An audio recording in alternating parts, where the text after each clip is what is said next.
Hello, my name is Dr. Maya Byfield. My business is the Phenomenal STEMist. I'm so excited to be here in Orange County because it's where I live. I live in Apopka, Florida. And I decided to make this business because I saw a need for underrepresented students to be successful in STEM, which stands for science, technology, engineering, math. And the best way I can do that is just provide products for parents to prepare them, whether it's a book or online STEM camps or just video podcasting. My goal is to transform this community, especially those who are underrepresented. And the way to do that is to help parents understand their children's minds and basically develop them at different stages of their lives to be prepared for a successful STEM career. Thank you so much. That's why I'm here.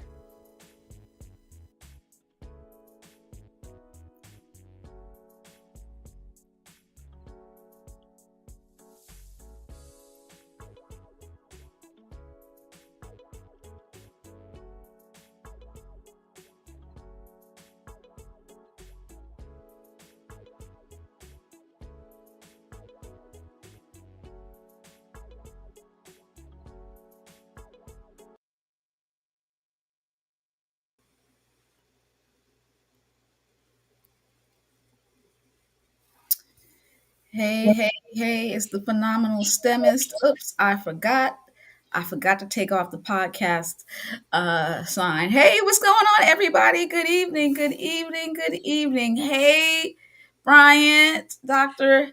Kamoy Harris, Howard Webley. How are you guys doing? Good. Great.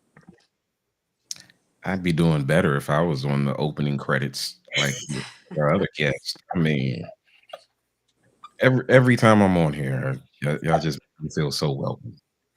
You listen, the last time you were on here, we had the Aeolians, and you were smack dab in the middle. Mm-mm. No, I'm talking about. I like to see my name. Maybe I just pop out in the corner or something. It's like Bryant. It's okay. I know outsiders. I guess I need to be on like at least 20 episodes in order to Listen, to get a credit. A B was it beef be real or something like that. listen, I'm so glad you're here. Bryant is here with me celebrating. Speaking of which, we're celebrating our 25th anniversary. We were all together in our freshman class of Oakwood University, and Oakwood Forever podcast is teaming up with the 10-Year podcast so that we can literally like plug our 25 years of graduation. Listen, Oakwood Alumni Weekend is almost here. April 17th, 1 month. 1 month and a couple of weeks. Get ready to reconnect, reminisce, relive the best moments. Stay tuned. We have actually a link tree. I put it in the chat. I put it in the chat, and I think, if you want to know about what's going on with us, hit that link tree, get connected so that we can all be together. There's a lot of things that are going on, and we definitely want to eat together. So please come on out. Alumni weekend. My mother says that I am old. I am not old, mommy. She said, y'all. She said, "Yeah, okay, y'all, everybody who You're is okay with around." y'all? Okay. Yeah, listen. Don't forget. I want to really plug this. This is really important to me, and this can be for everyone. Anyone that is wants to support the phenomenal STEMist. I wouldn't be me if I didn't go to Oakwood. I'd probably be somebody else, but I wouldn't be me. I really believe that graduating from Oakwood College, now university, was pivotal to my STEM success, my spiritual success, and with my relationship. So, listen, out of honor for my graduation, 25 years, I'm asking everybody in my viewership, all my followers, How about you donate $25? 25 for 25. 25 for 25 to support the endowment, our class fund. All of you who are watching on 2000, do me a favor. We're trying to raise $25,000. And we're the top 6 class. We need to build some more money. So come on and donate. Click that QR code or see that link right there and donate to the fund. So anyway, Bryant is here in honor of our Oakwood class. We were freshmen together, and I wanted to talk. He was not a STEM major, but I thought to blend our experiences together. So we all went to college. All of us have gone to college, and the cost of college. The cost of college is specifically we're going to be focusing in on a STEM degree, but in general, Brian, I know you didn't have a STEM degree, but you got a degree, so that's all that really matters. I mean, everyone didn't need to know that, right? Yes, everybody had to know that. You're our special guest. You're our special guest. You're our special guest. I want to ask you guys this question. Was the cost of your education worth it? Like looking at the return on investment, aka ROI, career opportunities, and financial burden, like, was it worth it? Without a doubt. Okay. I'm going to, it's a little different from, you guys who went to Oakwood, but one of the things that I tell my mentees who are interested in going into medicine is there's a strategy that you have to have, because what you don't want to do is to come out with $500,000 in loans. That can really cripple you. And a lot of people do that, unfortunately, but you don't have to do that. Don't have to. One of the things that I did, and if I had the chance to do it all over again, I don't know if I'd do it this way, not because I didn't think financially it was the right thing to do, but I kind of wish I went to HBCU. That's another point. Come on, Brian. Come on, we gotta say that. We gotta. But going to HBCU is also expensive, so I understand that. But I always encourage my mentees to go to state school for undergrad, because I left with my bachelor's degree with 0 debt. And that was really, really important. I had student loans once I got out of med school, but I think that shortened the amount of time and also the amount of money that I had to pay back. So in less than 10 years, my loans were completely paid off. So that would be my, and like I said, it's a struggle because I feel like I missed out on that HBCU experience in undergrad, but maybe I could have gone to HBCU med school, right? That could have been another path, but yes, I highly encourage trying to get your undergrad degree, especially if you're going into certain STEM fields, like, certain degrees like MD or something. Beyond that, I do encourage trying to get your bachelor's, at least your initial degree, for free. I love it. And I am in agreement with you. I feel like if I didn't go to Oakwood, which is an HBCU, I would have gone to state school. And honestly, if I'm being straight up, and my Oakwoodites might hate me for this, at least the people in administration, I would go to state school for the first 2 years and then go to HBCU for 2. Like, I had a great Oakwood experience, but my best experiences were the 2 years really. The later 2 years was just regular. Like, so I think you could get a HBCU experience in 2 years. Especially now that many of them are universities. I'm just a fan of your path, Kamoy, where you went to City College, got your bachelor's with 0 debt. I love it. I love it. So you didn't have much debt to worry about. For me, I'll talk about myself and then let the gentleman talk next. It's a huge return on investment. I make good money right now because I have a PhD in biomedical sciences. I have a great job.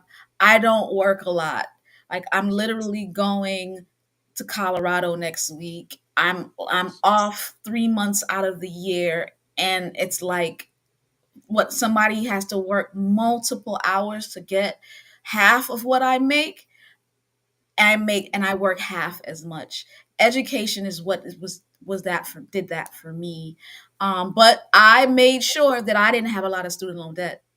As Kamoy said, I really believe for a really good ROI, your first year out of school, that's as much loans you should take out. So if you only make $50,000 a year your first year out of school, then you should have no more than $50,000 in debt. Anything exceeding that, where you hundreds of thousands of dollars in debts and you're getting a $30,000 job, I don't believe it's necessarily a good ROI, especially now in these days. So I don't. What do you guys think, Brian and Howard? Any in any order? But I'd say like these are some really unprecedented times right now, Yeah, to try, and it's like really tough to do the comparison right now. it's so Um, true. but but I would say, especially for myself, because I am as a federal employee, it's the current situation, the current climate right now, where there's a lot of uncertainty, a lot of people are experiencing That's a lot true. of different things, where they are now questioning, with the picture that they had of their ROI is now getting a little bit obscured, So at true. this point.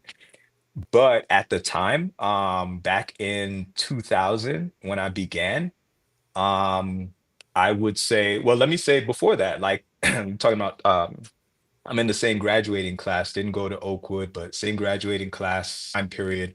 Um, Graduating from high school in 96, I must say, I did not have a handle on the finances necessarily for school. So I was not fully aware of the processes for scholarships and so forth. I was not fully aware. I would say I wasn't as fully as aware as maybe some of my other classmates. Um, but there was a lot of variation between amongst us all.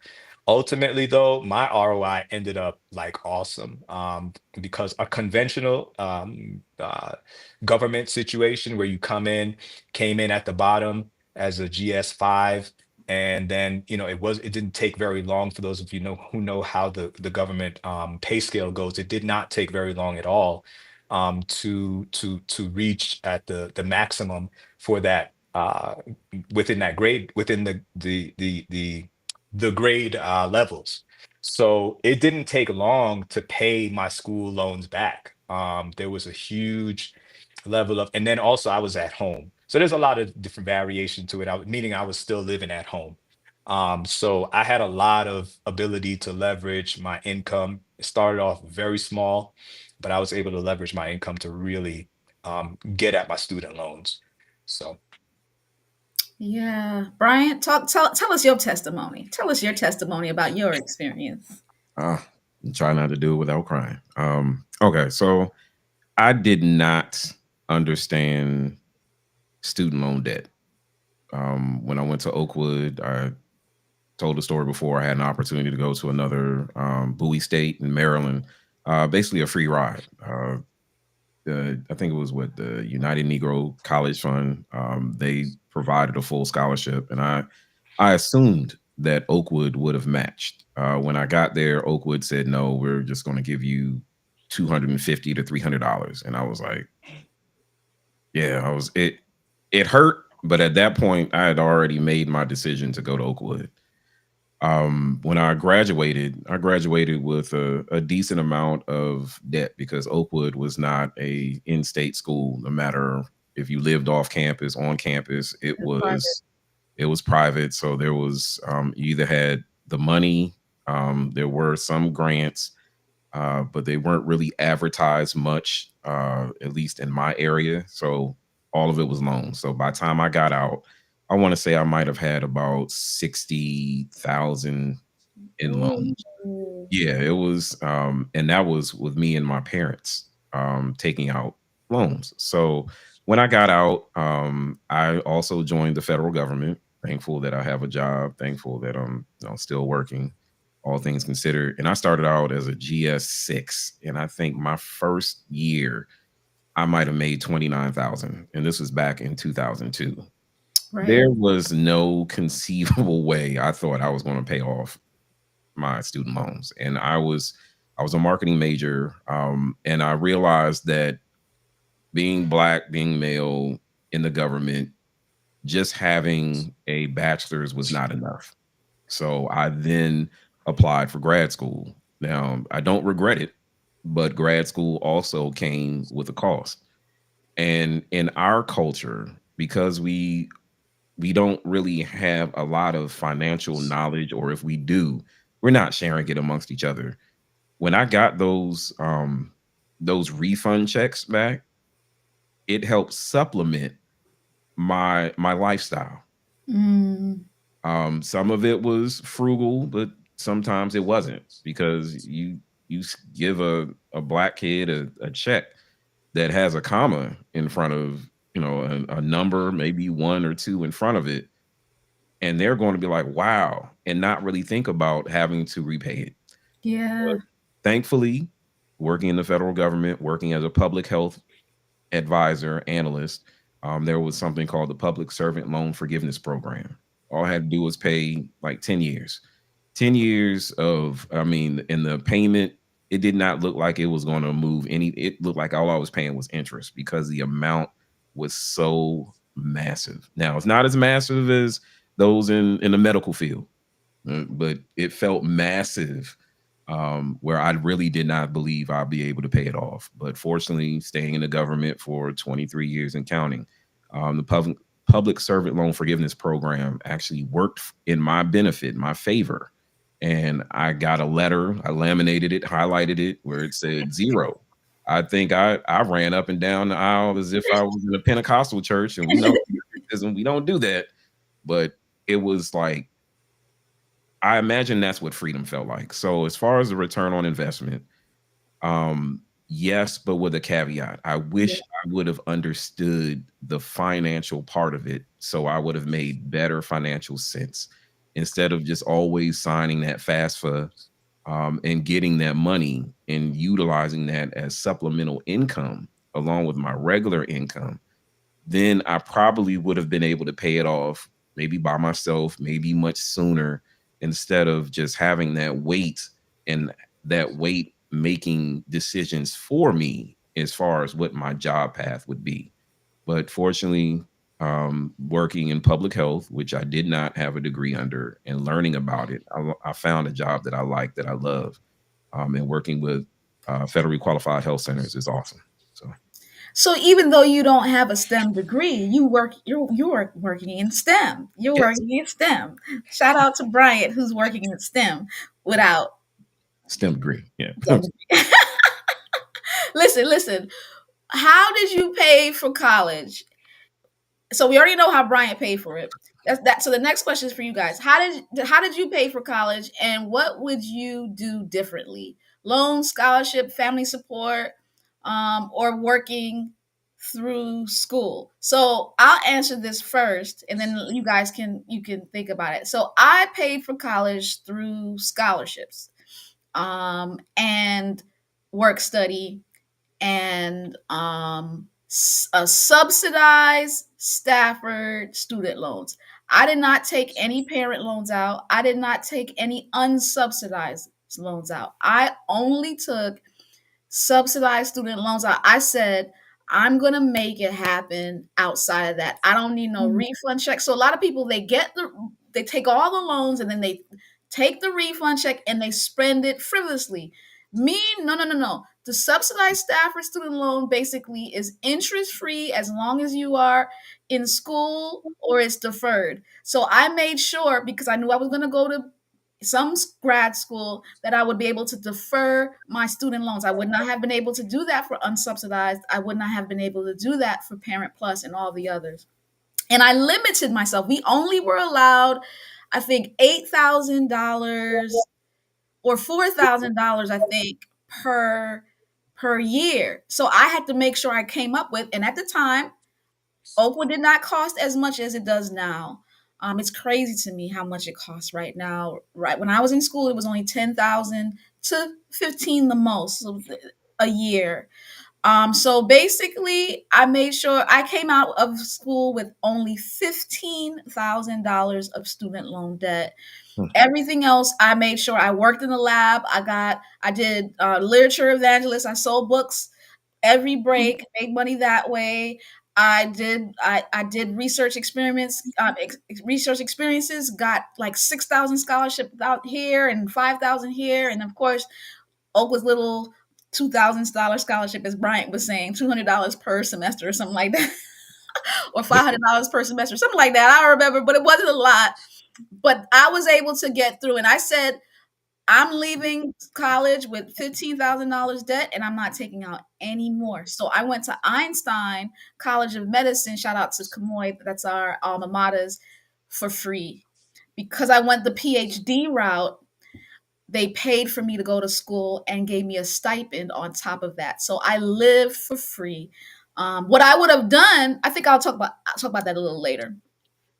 Talk to me, Kamoy Howard. How did you pay for college?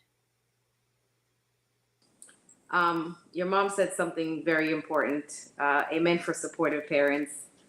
Oh, I'm Because sorry. Mommy gave me some money a little bit too. Not a yeah, lot. I She did. that was so. In addition to, because I came from financially disadvantaged background, they paid for tuition. Tuition at the time was pretty cheap, for a state school. So I think at the time I started, it was like $1,400 a semester, something like that. For yes, I know, very cheap. It's nothing. And then I lived at home, so Mhm. didn't have to pay for room and board or food really.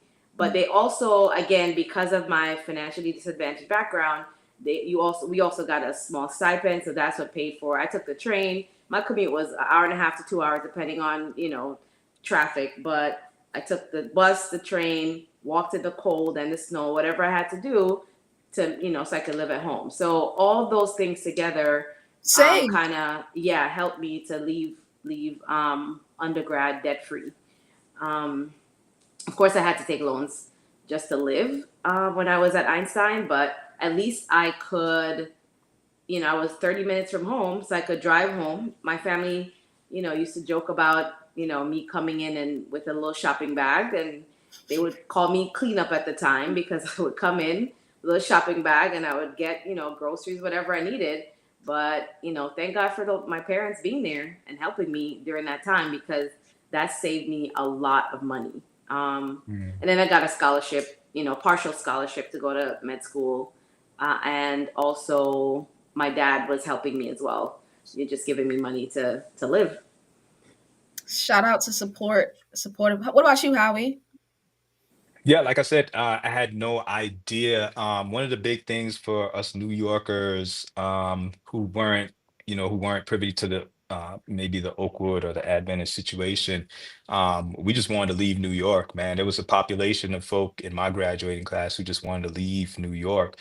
A lot of us just, wanted a different experience. I was one of those. I wanted to go out of state. And really, honestly, because I was looking for my major was one that was out of state. So I ended up going to Massachusetts, University of Massachusetts, Amherst, paying out of state tuition at a state school. And the in-state people were doing awesome. Like I was so envious of them all every semester. But everything was loans for me. I'm trying to remember the name. I think it was the direct loan. I think I had the subsidized, and my parents had the unsubsidized, or maybe it was the other way around. And the idea was just that, boy, you're gonna have to figure this out after you graduate. We're gonna get it done, and then after you graduate, then we'll knock it down. But that was the approach. As you know, if you if you didn't if that's the route that you took, you didn't have access to work study. You had to take what was left. The work study folk had all the good jobs. Um, and I had to take whatever was left after work study was cleaned up. So, and I Oh, remember that's when right, I was, because so many students that go there. Like it was only 2,000 Oakwood, so yeah, ah, you had, man, it was 20,000 plus, in its freshman class. yeah. So it was I just remember one time my parents saying to me, one semester, I don't remember, I think it was right after sophomore year, maybe mid-semester, mid-year, sophomore year, or at the end of it. And my parents were just saying, we don't know how you're gonna go back to school. Um, you know, we don't know how it's gonna work. You're gonna have to work something out. And I just remember being so angry and upset. And it was my older sister, who had used a credit card to pay for that semester. And she already had her family and everything, and that was a sacrifice that she made just so I could go back. So I just always had this mindset of, man, I'm gonna hit everybody back when I'm done. And that's literally what I did. When I was done, I took on my parents' portions of my loans, took everything on. Thinking it was probably around 60 or so. Um, and I just knocked it all out once I was getting a paycheck. I was just like, this is what I'm gonna do. So it was really after the fact, um, as opposed to the only thing I did do was I started to do, like I said, work on campus. I became an RA, so that covered room and board for about It a could have year. been worse. My right. So my last year and a half, that's what I did. So there was a time period when I said, all right, I gotta man up and I gotta do my part, given where I was at that time, because it's too late for scholarships, it's too late for all this other stuff. Get your grades up and do what you can while you're there. And sometimes that's the route you have to end up taking. It becomes serious, and then you got to do what you got to do. I really still believe that our jobs are really worth it. At the same time, it's a different world. So I really appreciate what you said earlier, Howard, about we can't compare our situation 25 years ago to many people now. I don't know if I would advise somebody to take out a credit card for their brother, right? But it was everybody has different stories. You can't tell anybody what's a good and good not good situation. You got to go with God in this. Um and we appreciate the honorable. I believe she probably trusts you being an honorable man, that you would do right by her, do right by school, and finish. And it worked out because you are an excellent provider for yourself and your family, with a great STEM job. So who knows, it's just woo, like the amount of debt that many people are coming out with today. I don't know if it's comparable to the 15,000, the 60,000, even if it's on a couple of thousand on a credit card. It's nowhere near the hundreds of thousands that people are taking out now. So we honor you guys who are going to school now, and we're not comparing ourselves to you.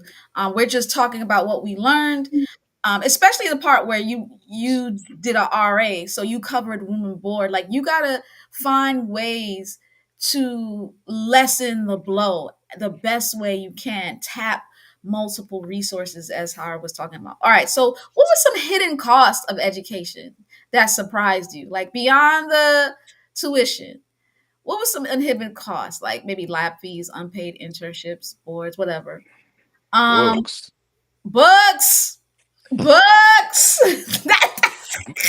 Listen, if you are a Books. STEM major, your biggest hidden cost are your books. We were paying popping $300 for books, y'all, like per book. And Were there used books at all? Like, there were used Man, books, I but mean, there I was didn't. some. But I don't know. There's something about STEM majors. We don't want old books. We wanted wait, brand new no, books. No, wait a minute. no, but Until no, but my your old. Go ahead, Howie. Go ahead. your professor, right? This is the thing. Your professor was the author of that joint, or co-author of that joint, and they made it mandatory that you got the current edition. Yeah, there were five. There was like 20 editions of that thing. I'm exaggerating, but there was one from like 2 years ago that's got one chapter update. You know what I mean? And it's like no one knows which chapter that is that's up there. You got to do the search. You gotta Okay. search it out to find out which one, so that you know, okay, that's the chapter that I may have some slight, I don't know, slight annotation changes or whatever. So it was that's when you started to realize the business side of this thing. You Business. were just like, are you Business. kidding me? Like, this is what this is about. This is the kind of stuff that made you get serious. Like, oh, this is how it is. This is how y'all doing this education thing. All right, let's go. You Speaking of know. books, it's a business thing. Like I sold some books today, and I did some last Sunday. I'm like, I'm like, I was holding like a couple of these books in my hand. I was like, this is cash money. I need to be a little bit better at selling my books. These people out in these streets are selling $300 worth books. Listen, the books were huge. Come on, you want to say something? Oh, no, no, you can go ahead. Okay, okay. I thought you wanted to say something. Yeah. The books. What I will say is, I did not need to get brand new books, Brian. You are so correct. I did not. I didn't need to get brand new books. I really could have got the old book. And now, what I will say to those who are in college now, there are free, open resource books. Okay, unless what the many companies are doing now, they're putting codes with nice animation, and I wish I had those animations and things when I was in school. I didn't. They have it now, so now they're like, you got to get the new edition because it comes with the all the animations and the activities that you could do. If you don't really need that because you're an avid studier, you can get an open resources book, go on YouTube and find animations. If you're that strapped, there are ways to use books without paying $300. But yeah, that was the big thing for me. Books. And my mother put something too. She said travel home. That was huge. Like, because I went away to school, I went to Alabama. I didn't realize getting back home would be costly. And we used to do Greyhounds our first couple of years, and that only cost like $100. But like me and Jonice got tired one year of going on Greyhound, and there was a point in time where I just stopped going home, and I would just. That's how I became a literature evangelist, and I would use all my breaks to make money instead of going home, instead of wasting money traveling. I did not want to be on a bus anymore for 18, 24 hours. And I didn't have the money to fly home. I remember one time I wanted to fly, I wanted to come home so bad, and I didn't have the money to fly home. And my mom, she had a little mite because she was working for the city in a public health admin job. So it's funny, the money that she made back then is what many parents make now, but Oakwood costs 3 times more now. Oh, I don't know how much they can afford, but she could not afford to. But one day she said, "I'm gonna make the sacrifice," and she found a way to bring me home. And I really, really appreciate it. But that was tough. Travel home.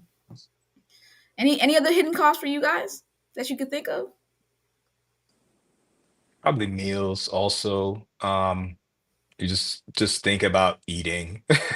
you know if you could, if your room and board, if meals were included in your room and board, or if you had back then you had options from meal plans, and so forth. So people took advantage of that. I know for me, I was like, I need to just be able to eat. So I was like, I'm taking a full meal plan, and I'm making sure to eat as much as I as much as I eat cut whenever I mine need to down. eat, I went down all the way to right? 10. Yeah, there's a ton of people did it that way. There were so many variations that thank God there were a lot of different variations, but that's just another one of those areas that if you're not careful, that'll sneak up on you as well. And people don't realize that you can cut it all the way down, so you can, save some there. Absolutely. You can cut it all the way down. I didn't. They don't tell you that freshman year. So I had like a 15, the highest whatever. And I'm skipping breakfast because I can't wake up. I'm like, man, I'm wasting money. So I could cut it down to a 12 or something like that, and then I cut it down to a 10. Bryant, what was the hidden cost for you? Any hidden costs for you? Well, we went to Oakwood together. Yeah, No hidden Oakwood was upfront with their pricing. They were very upfront. No, I would say because I went to a boarding school, all of my activities, social activities were already paid for. But when I got to college, wanting to date, wanting to, try to keep up with the 5-year fashion. I mean, because I didn't have money to keep up with the current fashions. I had to be 5 years behind because I went from wearing a uniform to now having to learn how to dress. And I only probably had like 2 pairs of shoes. That's why I wore a choir robe, because I was like, I don't got enough ties or suits, put on the robe. I just had to wear my black slacks. That was it. But just the social aspect, wanting to participate in activities, that was a cost. Wanting to date and wanting to date a lot, that was a cost. You could only take your date to the cafeteria, but so many times, or to the ice cream parlor. You got to go off campus sometimes, and I learned that 10-cent hamburger from McDonald's wasn't enough. 10-cent inflation. Inflate the 15 cent. Remember with 15? Remember the cheeseburger used to be 15 cents. I feel so old now. $2 and something, and just be eating. Where was this? This was McDonald's. Yeah, McDonald's. McDonald's used to be 15 cents cheeseburgers. It was like you don't remember, Howard? It must have been Alabama special, man. Hey, no, in New York too. It used to be in New York, cheap. 15 cents. Yes, if you remember back in the day, it used to be 15 cents. This had to have been like the 96, right? 90s. Yeah, it's that long ago, but it wasn't that long ago. So I have to ask around for that. Just having a social life, and trying to couple that with studying, I didn't really factor that in because I was used to everything being taken care of. Yeah, I love that. In terms of the clothing, I went to a private school Adventist school as well, so we had uniforms. And I didn't go to public school, so I never wore my own clothes. This was the first time wearing own clothes, and I just didn't have a lot of them. And then so that's so true. So I wore scrubs all the time. You wore choir robe. I was a business major. So what was I going to do? Yeah. I got clowned a lot. So if I have anger, that's because of that. Yeah. Hey, Spendy says, Pierre Louis says, imagine taking Greyhound. So he was in our class. So we have people watching from Oakwood, with your New York peeps, then being left alone to continue on to Canada by myself. That was rough. Interesting. That's a good, all the international students had to take the Greyhound all the way up to Canada. I'm here complaining about New York, Spendy. Shame on me. Let me ask, this is kind of a pivot, but let me ask this question. If we had the opportunity to not be resilient, because it sounds like all of our stories, we had to be the hustle, be resilient. We had a community behind us. If we had it where it was a free ride, and I would say privileged, but not trying to go that route. Would you rather have it where it was effortless, or is there a beauty in the struggle in trying to get to where you are? That's an awesome question. And I would say I would rather it be effortless when it comes to finances. I had enough struggle studying. So I had the benefit of both. I went to Oakwood and I had to do all kinds of things to make sure. And it was around junior year where it got struck. I think every one of us who had to take out loans had a time period where financial clearing was tough. And that was my junior year. Like, I didn't know where I was going to get the money, and thank God, God provided a way. And then that senior year, I was making sure that I was finding internships and scholarships, and it paid my way, so I didn't have that issue. But that was rough emotionally for me. I don't think I feel like I need that. So when I was at Einstein, where everything was paid for, and I had a studio apartment, and it was only $600 in the Bronx, 19th floor. It was amazing. I enjoyed it. I enjoyed having a free ride. I enjoyed being paid to go to school, and I had ways of having it rough other ways. I'm down for the financially free. Yeah. What do you guys Well, think? mm, I agree with you, Maya. I definitely would prefer it being effortless. One, I think it would have given me time to pursue other passions. Yeah. One of the things that, I didn't learn until I was grown and, just figuring out life is, having multiple streams of income, right? So if I could have pursued other interests, could I have made some of them lucrative? When Right. you're kind of struggling to figure out how to make ends meet, or having to take on a little bit of an extra job or something like that just to make ends meet, you don't have time to do those things. And yes, so just the stress of studying and we complain about this all the time in STEM, like just the stress of getting through a really tough curriculum. If you don't have to think about the finances, I think it just puts you at an advantage. And I think people need to respect that and honor people who come from disadvantaged backgrounds and made it. Because, but to your point, Bryant, you take that and that resilience, and it has definitely buoyed us up and made us great. Um, but I don't necessarily feel that it was necessary to make us great, if that makes sense. And I ask that because I know for black and brown, we always hear, well, you're a resilient people. You're you know how to make things work, make ends meet. But sometimes it's tiring. It takes a toll on our mental health. It's studied. it's traumatic. It is. So I just wanted to know, like, for y'all, is like when I say the beauty in the struggle, if you didn't have that struggle, do you feel like you would be who you are today? At least that, with that financial piece, because that's kind of who it's a part of our identity, whether we want to acknowledge it or not. But would we still be us if we didn't have at least that one arm to worry about? So it's a tough question because yes, it made me who I am today. And who I am today is hugely flawed. And who I am today, though resilient, and though I would say who I am today is quite possibly a couple of steps behind maybe what I could have been. Because what we're talking about here is, yeah, like resilience, but resilience in what? Like resilience is cool, right? And it's good and it's necessary.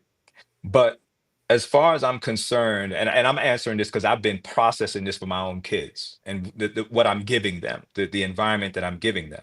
For example, I tell a man, listen, you got one job. Y'all got one job. Right now, all you need to do is get really high grades, is just do what you need to do at school. And it sounds like when you speak, Maya and Kamoy, you are speaking. What I'm hearing you mention is that you already had a strong level of you already had a work ethic Right. that benefited you, that you valued education. Correct. It's a core You value. already valued education. Hmm. So if you're like, man, if I could just study and not have to worry about anything else and get these A's, then I'm gonna do it, right? I had to learn. I was intelligent. I am intelligent, but I had to learn. The struggle, the resilience was in learning to study, Hmm. learning the value of studying properly to get these grades up so that you can reach a point such that you could hit this thing back and reach that point. I don't like that type of motivation through resilience. because now your motivation is, man, I gotta get this so I gotta get that money so that I could knock this stuff out so I could, so it's money oriented. Now it's financial. Like I this is so so school has now taught me to make money. School has now taught me to join the rat race. I don't think that's the motivation that Oakwood has taught you. And I didn't go there. I don't think that's the motivation that Oakwood taught you. Oakwood taught you, from what I understand from my peers, my blessed peers, that you're supposed to depart to serve, right? Correct me if I'm wrong. Yeah. So And she learned so to partner serve. Absolutely. so your motivation. So if I have that stuff taken care of, then now I can focus. I can focus on doing a major, an area of study that God has called me to God has do. called me. Yeah. God has called me to do, and I could do it for the benefit of mankind, society, being a blessing to the Lord, being a benefit to society, versus now I just need to get out of all this debt.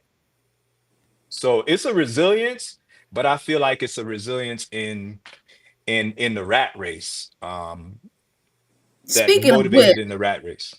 speaking of which, you mentioned Oakwood University, whose our motto is, our mission is enter to learn, depart to serve. And if we can create an endowment where we can support students who are currently at Oakwood so they don't have to feel the pressure of subsidizing their income through other means, but we could support them financially, especially in these times, y'all. Listen, 25 for 25. I need everybody out here who are following to please click that QR code and support us as we support students, class of 2000 endowment fund. Guess who's in the house? I don't see your picture, Jamal. Where you at? It's coming through. Okay. Yes, definitely not Jamal's punctual, but I'm in the here. building. I'm glad you are here. Listen, I'm glad you are here. We're talking about. He's like, should I come in? I'm like, yeah, we got a couple more questions. We got a couple more questions. So, and you weren't really off tangent, Brian. You were basically asking this question: do you think STEM should be free or subsidized?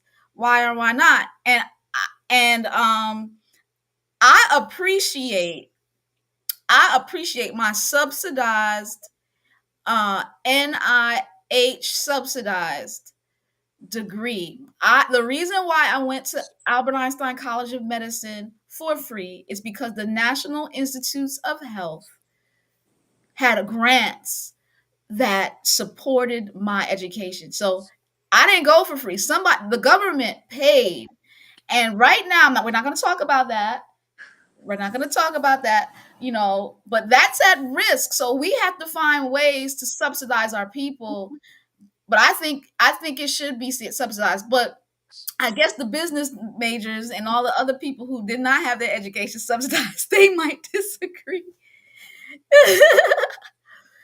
I think that the things that we're doing cost so much money, and I think they're so important for life. Like, for instance, me being a professor, not having to worry about student loans, I can now work at a community college and not feel like I have to go to a pharmaceutical company. Like, if I had hundreds of $1,000s in debt with a PhD in molecular pharmacology, I would have went into the pharmaceutical space. I would not have gone to serve because I would have pressure to pay back all that. So that's just me. What do you guys think? Should it be subsidized? I'll say Oh, this. you're still missing. Your video's still missing, bro. I'm gonna have to I'll put you. say Oh, it's not coming through? No, you gotta click it. it should I be free. did. I could see it, but And I'll say this while you're working on the technical difficulties. The reason why I believe it should be free, because do you get paid for your intellectual property? If you are working on some type of research, how much do you get back from that? Nothing.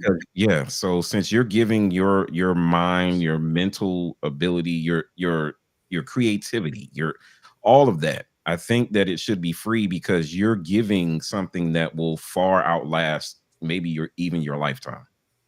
And so if you're not getting paid for your intellectual property, at least if they're going to pour into you and you've got to pour it out for free, then they should kind of front you. That's my thing. Yeah, Um, I was working. I Wait, was working in a lab. so I'm Go ahead sorry. now. So what do you mean? You mean like at what stage? Like, so do you mean like as a PhD student, for I see what example, you mean. where that was already paid for? Like it's paid for. So I'm talking I about mean, the moment that you say my major is going to be, biology. You're in biology either to save lives, either as a doctor or, in the STEM research in order to do something that will either help cure or prolong someone's life. So you're giving more time. And so if you're using your intellectual property, your mind, your thought, you know what molecular compounds go together. And I can tell I'm not a STEMist because I'm probably saying the wrong things. But if you're doing all of that, you're the value that you're putting into far outweighs how much you're paying in order to be able to say I'm qualified in order to do this. So for all of those entities that are benefiting from your intellectual property, it should be free. That's my thing. That should be free because you're giving constantly in some way or form, and you're not getting a return on your investment for that. Yeah.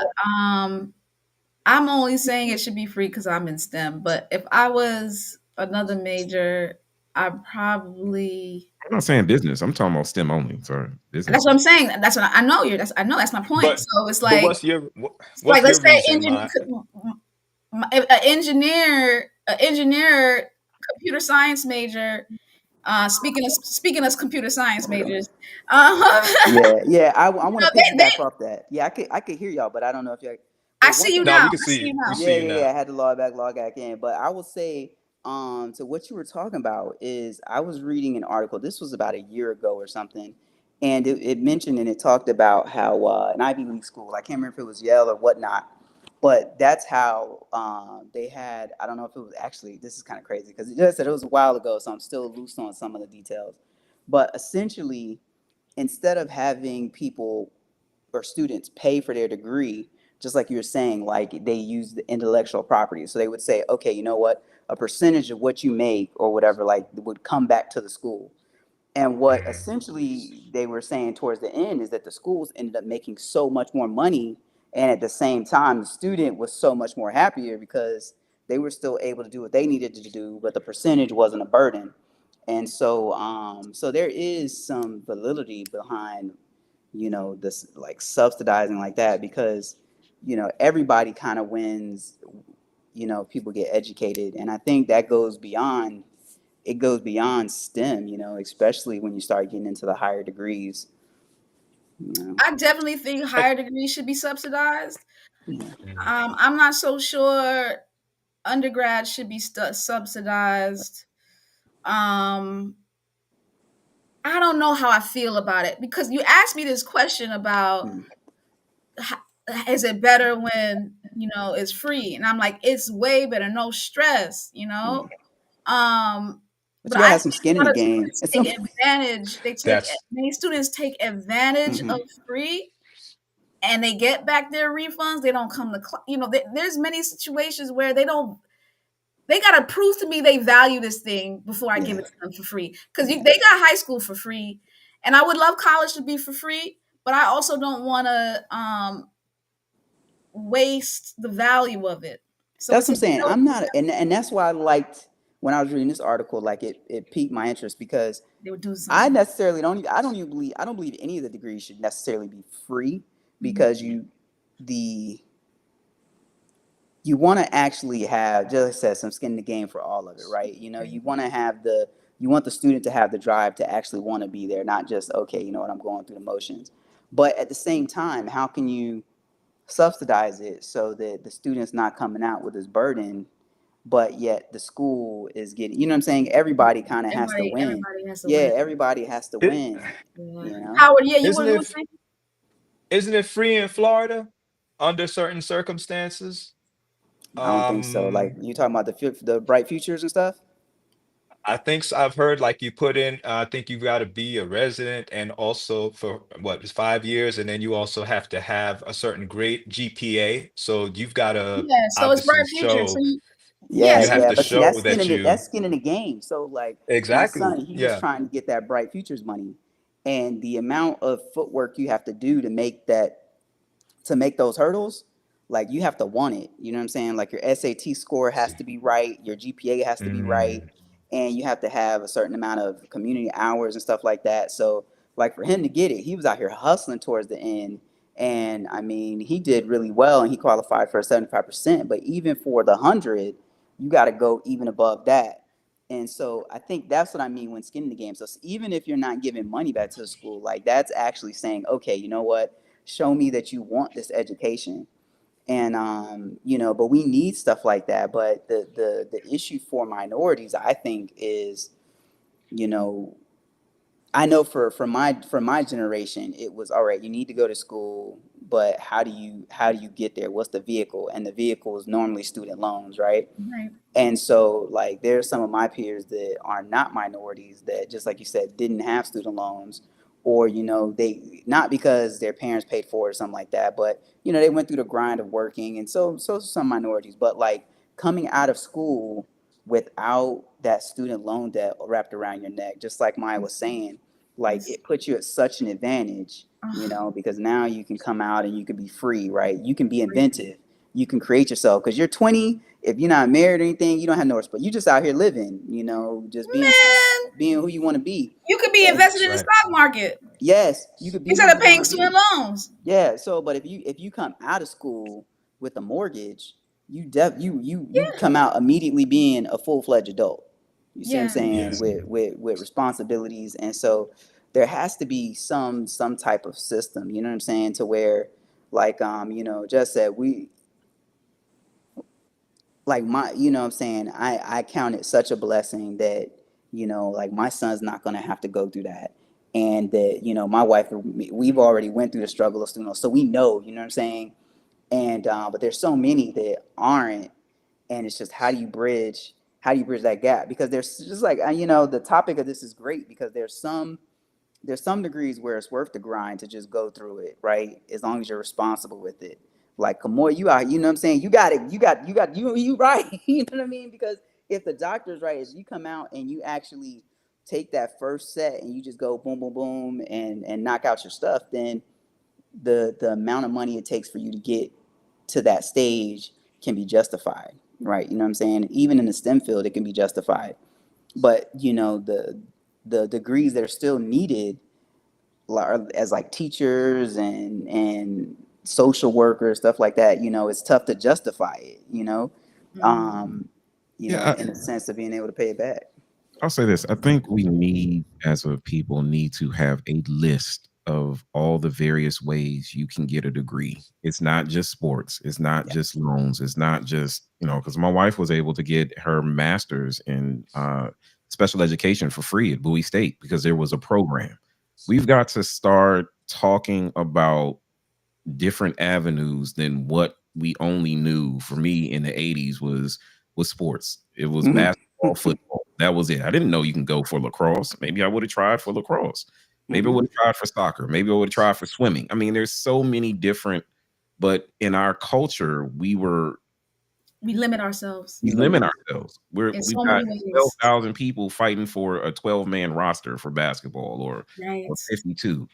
And a lot of those guys are very smart.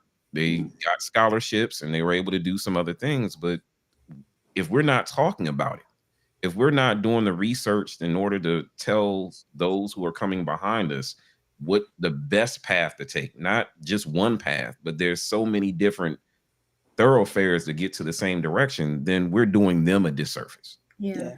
Yeah. So And speaking this of is which, okay, go Mhm. ahead, Howard. I was just gonna say, and this is what I mean about teach me that resilience. You see what I'm saying? Like that's the resilience I want to experience. Teach me the resilience of saving. Teach me the resilience of all of the type of not just the Dave Ramsey resilience. Like teach me the resilience. That's all. That's to get you out to zero. Like that's all of that is how to overcome and come out of the hole.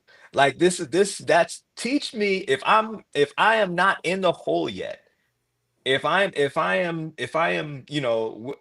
I don't have debt, I don't have, then now teach me the resilience of to get me, in the markets, to get me, to build wealth. That takes resilience as well. Yeah. And yes, our people have resilience, but we have trauma resilience. We have the staying alive resilience. We have the resilience of like, can I just stay, keep my head above the water? And there's a resilience that is required. There's a different resilience that's required for wealth development, and Yeah. that's the resilience that we don't have. Yeah, and we want it. So to Brian's point, and it's our last question of the day. What advice would you give to students thinking about STEM education to gates? Tips on affordability, choosing the right degree, maximizing their potential. So I'll go first to give y'all time to think about it. What I would critically say is the ROI theory of don't take as much student loans out as you plan to make your first year out of school. um, right? So you have to then find ways to make money, and you got to make it early. To Jamal's point about his son with bright futures, many people don't know the rules about bright futures until their senior year, and they've already taken their SAT by then. They've already, right. So if they have, so parents, you need to know the rules for bright futures for college scholarships from their freshman year, dual enrollment. Make sure you take, when you're in high school, take general education, not classes, not introduction to basket weaving. I'm talking about algebra, English 1, right? So his US history 1865 to present, like things that count for the general education requirement in college, so that you get your first 2 years knocked out for free while you're in high school. So dual enrollment is huge. Not taking out as much student loans, like only taking subsidized Stafford if you have to. Uh, be a RA if you're going away to school. Be a resident assistant so that they pay you your room and board. You don't have to pay for that. Like, find ways to make money instead of just taking out loans. That would be my advice. What do you guys think? I mean, I'll jump in just because we just went through the whole process, and it touches on what you were saying. You got to start early.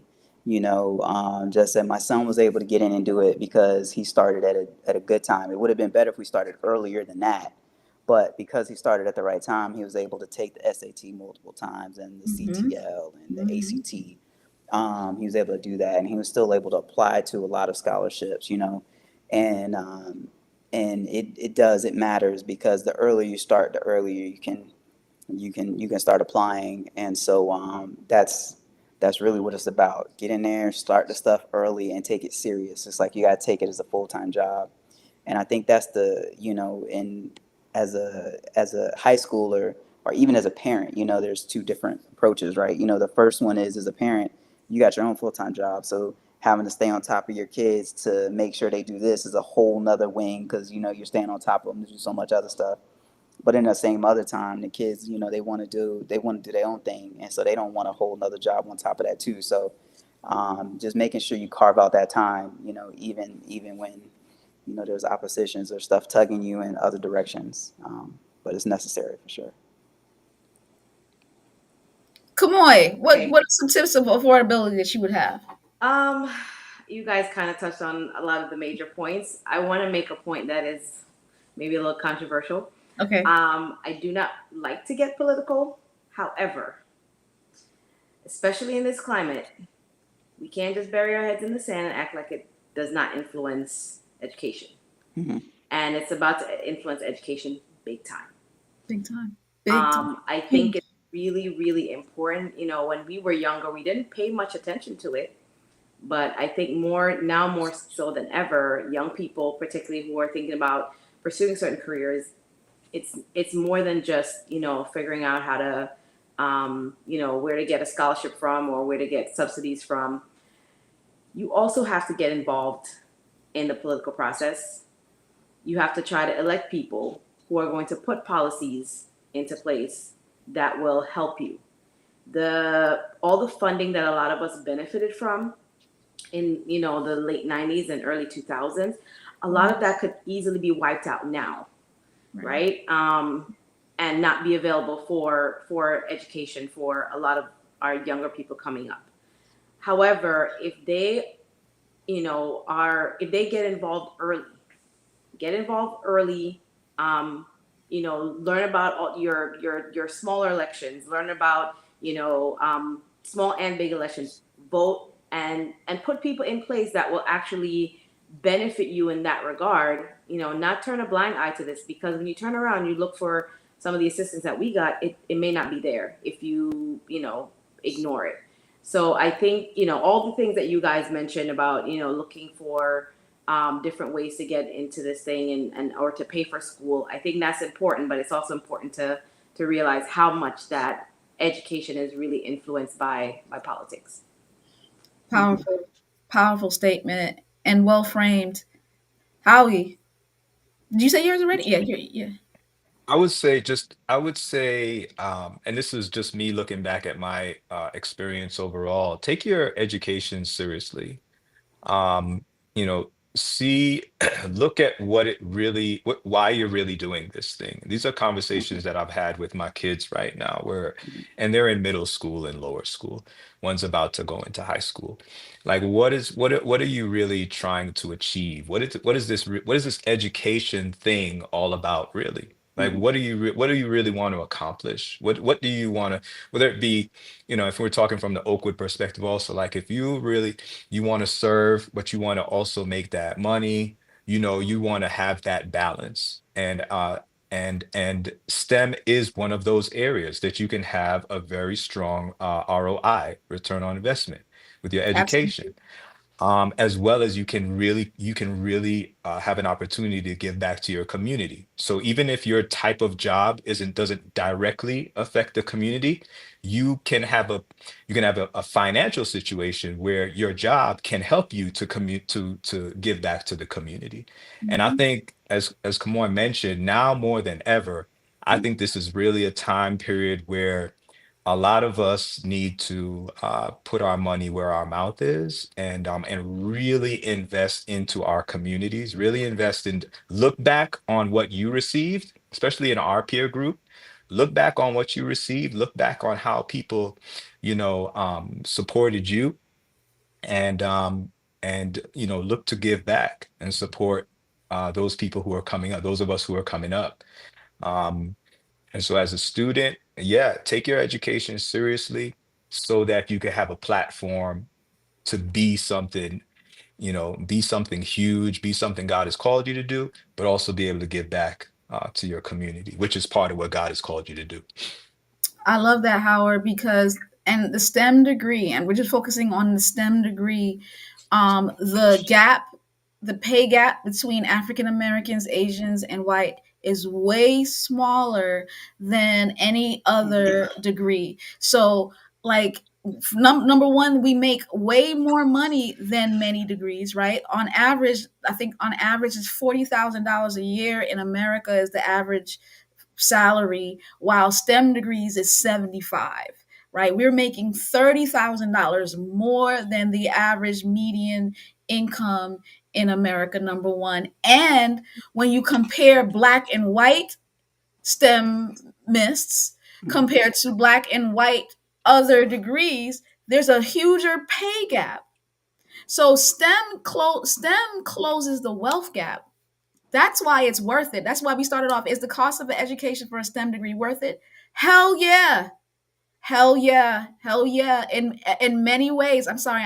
I know I went to Oakwood and I was taught to learn and depart to serve, The part. um, but absolutely. I'll let you have the final word, Bryant.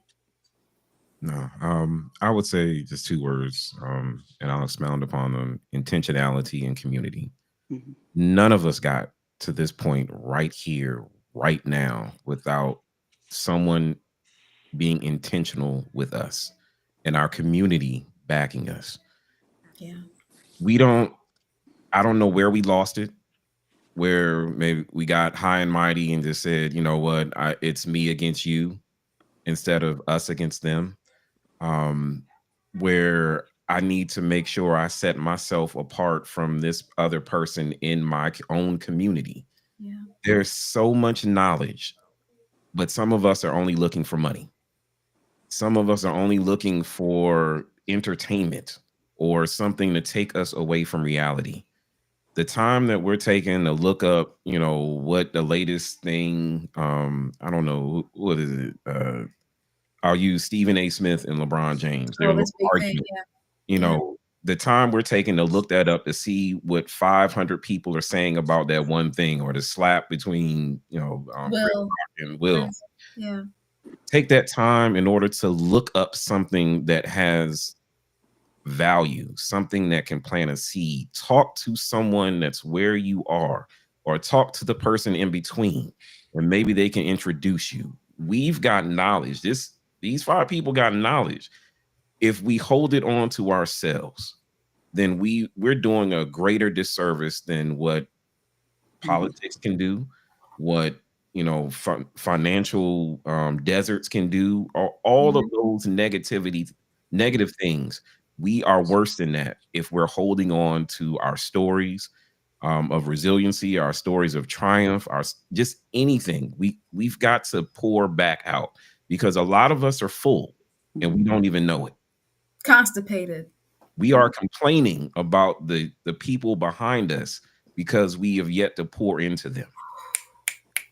So if we start doing that, that will shorten the gap between us and them, because we're going to need them.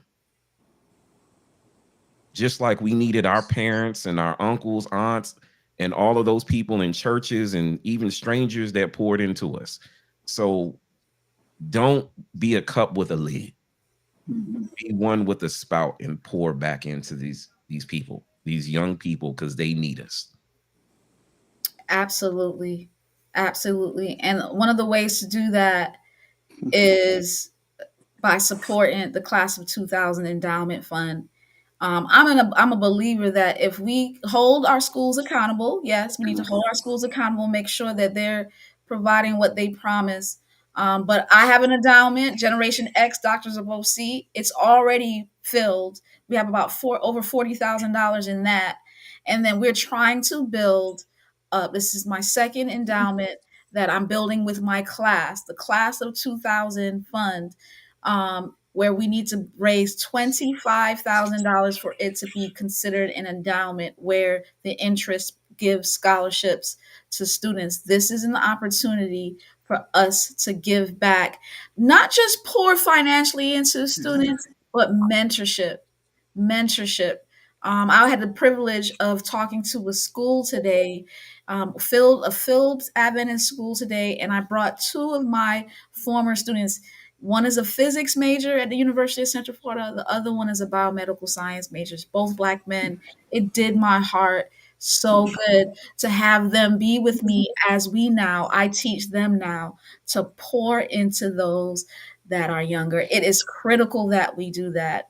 It is critical. I love that final message. I am the phenomenal STEMist, and so are these incredible people there, even though he don't have a STEM degree. I had to put that out there. He's working in STEM though. Thank you guys. Everybody wave to the camera. See ya.